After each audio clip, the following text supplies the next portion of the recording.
national income tax or national insurance, working people, then they put it on employers. But they may have got away with that, I don't know. But how likely do you think it is we will see a rise in VAT? Well, it sounds as though from this morning's reporting that it isn't going to happen at the very least, but you're absolutely right. I mean, yesterday, Sir Keir Starmer failed to denounce it, so it sounds as though it was something that they were considering. If it is, of course, we'll hear after 12 o'clock from Rachel Reeves and hear what she has to say exactly on that.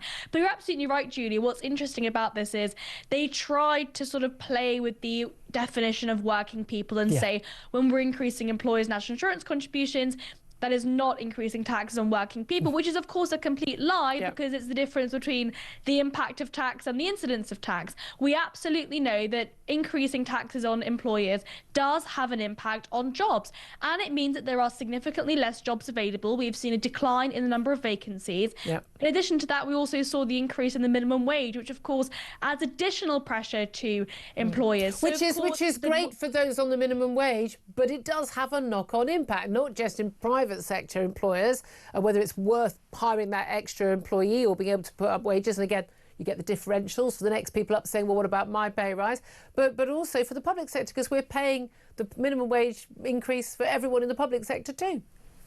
Yeah, you're absolutely right. And this is the problem. I mean, of course, it sounds very nice to increase the minimum wage level. It increases the amount of support that those young people or generally people on low wages get. But in reality, it does have unintended consequences. And it means that, generally speaking, there will be less work available.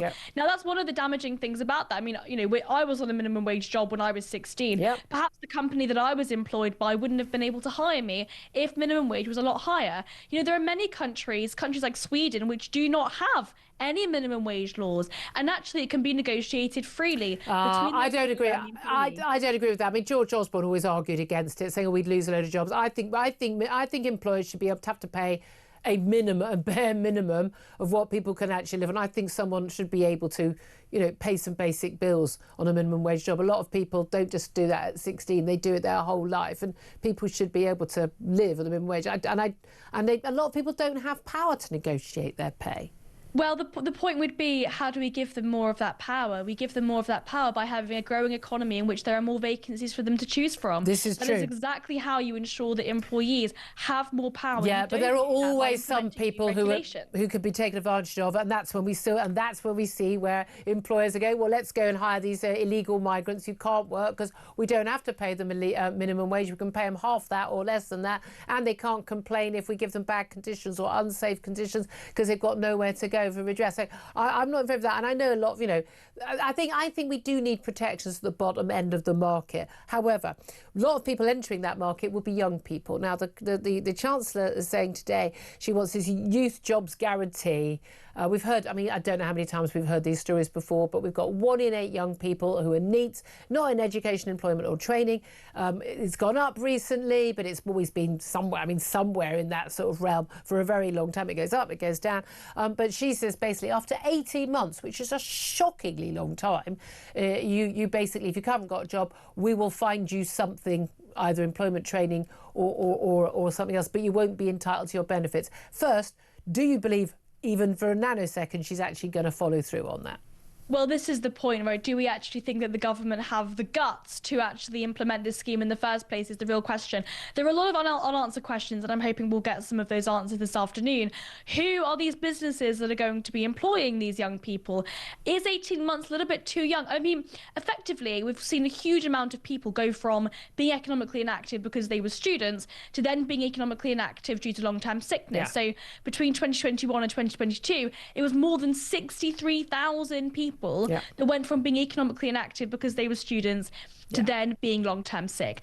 18 months is an awfully long time to be out of work, and I think that it would get them used to not being in employment, especially if you're one of those. And a big red flag to an employer, and as an employer said earlier, you know, I'd have to have a guarantee I could get rid of these people. Because why would I want to employ someone who's basically been lazy for the last 18 months? I mean, it should be something like 3 months max, shouldn't it? And then we're going to find you work. But the reality is, indeed, in most US states, it's about 6 months. So you're absolutely right. It should be a lot less. I think 6 months too long.